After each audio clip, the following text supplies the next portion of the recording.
welcome to Tales of Honor Podcast, a podcast dedicated to telling the true stories of the Congressional Medal of Honor.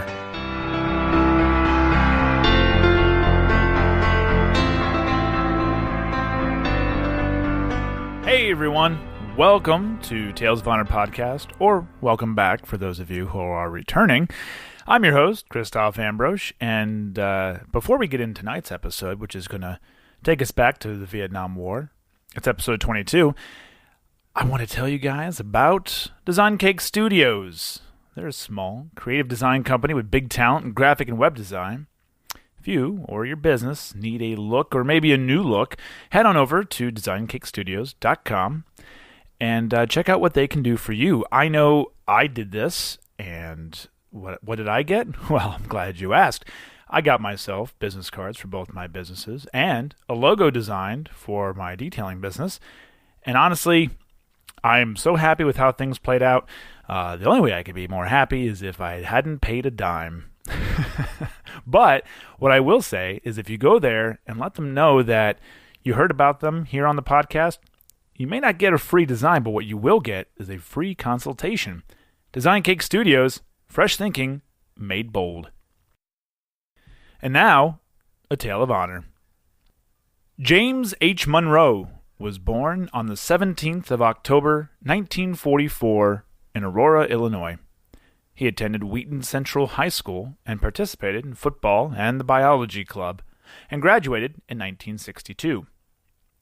James then attended Washington and Lee University in Lexington, Virginia, and studied political science, but left before graduating and was drafted into the Army in June of 1966. In November of 1966, James was a medic in the headquarters company of the 1st Battalion, 8th Cavalry Regiment, 1st Cavalry Division, and was sent to Vietnam. On the 16th of February, 1967, James's platoon would be ambushed, and his actions would not only save lives, but would also earn him the Medal of Honor. The citation reads, "For conspicuous gallantry and intrepidity in action at the risk of his life above and beyond the call of duty, his platoon was deployed in a night ambush when the position was suddenly subjected to an intense and accurate grenade attack, and one foxhole was hit immediately. Responding without hesitation to the calls for help from the wounded men, Private First Class Monroe moved forward through heavy small arms fire to the foxhole, but found that all of the men had expired. He turned immediately and crawled back through the deadly hail of fire toward another call for aid. He moved to the platoon sergeant's position where he had found the radio operator bleeding profusely from fragmentation and bullet wounds. Ignoring the continuing enemy attack, Private First Class Monroe began treating the wounded man when he saw a live grenade fall directly in front of the position. He shouted a warning to all those nearby, pushed the wounded radio operator and platoon sergeant to one side, and lunged forward to smother the grenade's blast with his body. Through his valorous actions, performed in a flash of inspired selflessness, Private First Class Monroe saved the lives of 2 of his comrades and prevented the probable injury of several others. His gallantry and intrepidity were in the highest traditions of the U.S. Army and reflect great credit upon himself and the armed forces of his country.